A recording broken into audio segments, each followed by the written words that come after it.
아합의 아들 70명이 사마리아에 있는지라.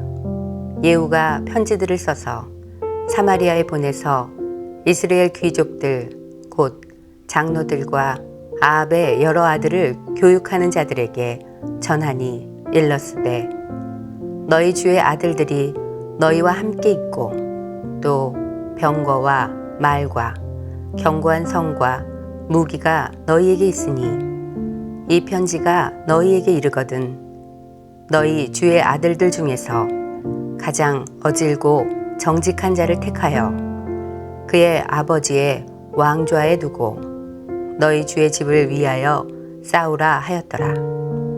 그들이 심히 두려워하여 이르되, 두 왕이 그를 당하지 못하였거든 우리가 어찌 당하리요 하고, 그 왕궁을 책임지는 자와 그 성읍을 책임지는 자와 장로들과 왕자를 교육하는 자들이 예후에게 말을 전하여 이르되, 우리는 당신의 종이라. 당신이 말하는 모든 것을 우리가 행하고 어떤 사람이든지 왕으로 세우지 아니하리니 당신이 보기에 좋은 대로 행하라 한지라. 예후가 다시 그들에게 편지를 붙이니 일렀으되, 만일 너희가 내 편이 되어 내 말을 너희가 들으려거든 너희 주의 아들 된 사람들의 머리를 가지고 내일 이맘때에 이스라엘에 이르러 내게 나아오라 하였더라. 왕자 70명이 그 성읍의 귀족들 곧 그들을 양육하는 자들과 함께 있는 중에 편지가 그들에게 이르매 그들이 왕자 70명을 붙잡아 죽이고 그들의 머리를 광주리에 담아 이스라엘 예후에게로 보내니라. 사자가 와서 예후에게 전하여 이르되, 그 무리가 왕자들의 머리를 가지고 왔나이다. 이르되, 두 무더기로 쌓아 내일 아침까지 문 어귀에 두라 하고, 이튿날 아침에 그가 나가서서 뭇 백성에게 이르되, 너희는 의롭도다. 나는 내 주를 배반하여 죽였거니와 이 여러 사람을 죽인 자는 누구냐? 그런즉 이제 너희는 알라.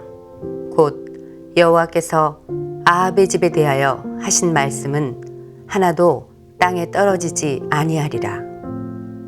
여호와께서 그의 종 엘리야를 통하여 하신 말씀을 이제 이루셨도다 하니라. 예후가 아합의 집에 속한 이스라엘에 남아있는 자를 다 죽이고 또 그의 귀족들과 신뢰받는 자들과 제사장들을 죽이되 그에게 속한 자를 하나도 생존자를 남기지 아니하였더라. 예후가 일어나서 사마리아로 가더니 도중에 목자가 양털 깎는 집에 이르러 예후가 유다의 왕 아하시아의 형제들을 만나 묻되, 너희는 누구냐 하니 대답하되, 우리는 아하시아의 형제라.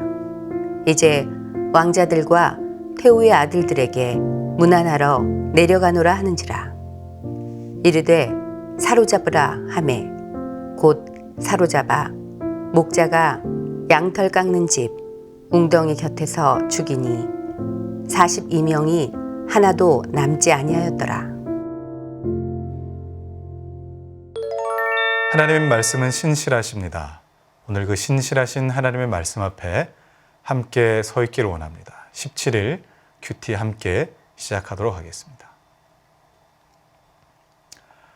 아합 가문을 향한 하나님의 심판은 멈추지 않고 계속됩니다. 그만큼 아합 일가의 죄악이 하나님 보시기에 악했다는 뜻이겠죠.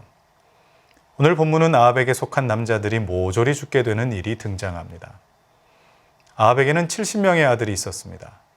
물론 아들이라고 번역할 수도 있지만 이 단어는 후손, 구성원이라는 뜻도 있습니다. 그러니까 70명의 아들은 아합의 몸에서 출생한 아들이라기보다 좀 더 넓은 의미의 후손들이라고 보는 것이 더 적절합니다.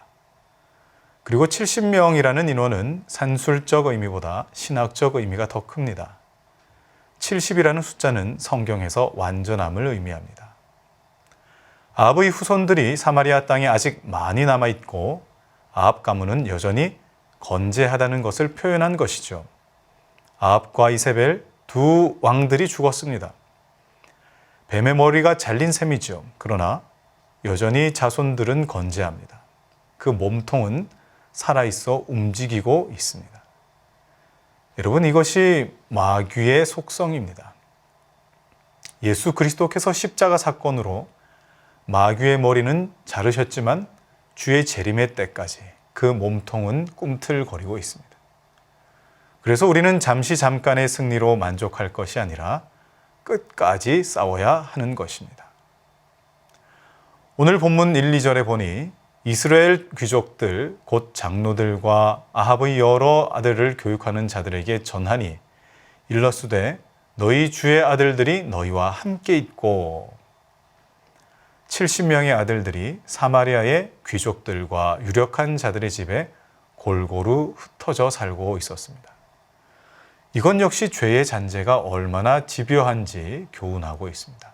마치 개미굴과 같습니다. 한 군데 정리했다고 끝난 것이 아니죠. 여러분, 죄와 싸우십시오.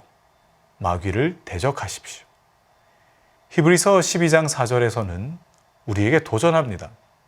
너희가 죄와 싸우되 아직 피 흘리기까지는 대항하지 아니하고 그 어떤 전쟁도 아름다운 전쟁은 없습니다.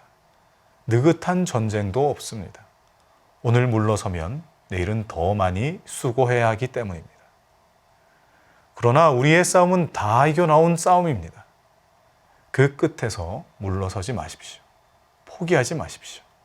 반드시 승리하게 하실 줄 믿습니다. 사마리아의 개미굴처럼 퍼져 살며 여전히 아합의 영향력을 펼쳐가며 살던 아합의 자손들이 모조리 참수당하였습니다. 그리고 아합과 관련 있는 귀족들과 제사장들까지 전부 심판의 대상이 되었습니다. 눈에 보이고 귀에 들리는 모든 대적들을 정리했습니다. 그런데 아직도 아합의 잔재가 남아 있었던 것이죠. 그 잔재들은 눈에 보이고 귀에 들릴 만한 잔재가 아니었습니다. 예후가 사마리아로 가던 길에 우연히 한 무리를 만납니다. 의도한 것도 아니었고 계획한 것도 아니었습니다. 예후는 그저 인사치레로 누구시냐 하고 물었습니다. 그런데 뜻밖의 대답을 듣게 되죠. 이미 죽고 없는 아시아 왕의 형제들이라고 밝혔습니다.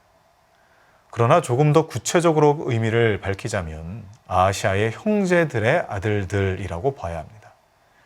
그러니까 아시아의 조카들이라고 보면 좋을 듯합니다.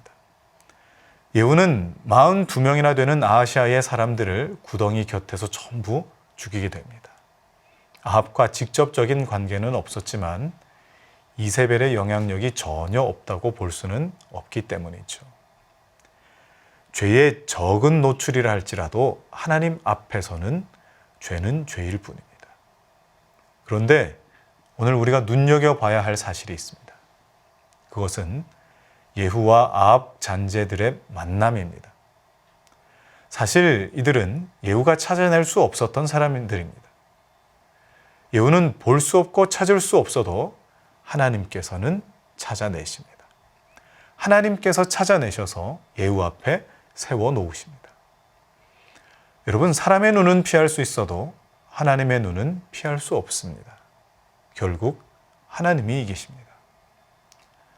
오늘 하루도 살아계신 하나님 앞에 살아갈 형제 자매 여러분, 개미 같은 인생이라 할지라도 하나님 앞에 사는 것이 옳습니다. 예수님께서 친히 말씀하셨죠. 몸은 죽여도 영혼은 능히 죽이지 못하는 자들을 두려워하지 말고 오직 몸과 영혼을 능히 지옥에 멸하실 수 있는 이를 두려워하라. 그리고 이어 말씀하셨습니다. 너희에게는 머리털까지 다 세신 바 되었나니 두려워하지 말라. 너희는 많은 참새보다 귀하니라. 하나님께서 나를 아신다는 사실이 두려움과 부담스러움이 아니라 여러분들에게 감사와 행복함이 되시기를 주의 이름으로 축원합니다. 기도하겠습니다. 하나님 아버지, 죄의 잔재가 나를 끝까지 공격하고 괴롭게 하지만 나 역시 끝까지 싸우는 의지가 있게 하여 주시옵소서. 죄가 구석구석 내 삶을 파고들지만 하나님 앞에 그 거룩함을 지키기 위하여 오늘 하루도 주님 앞에 서 있기를 원합니다. 하나님, 내 삶을 도와주시옵소서. 예수님의 이름으로 기도하옵나이다. 아멘.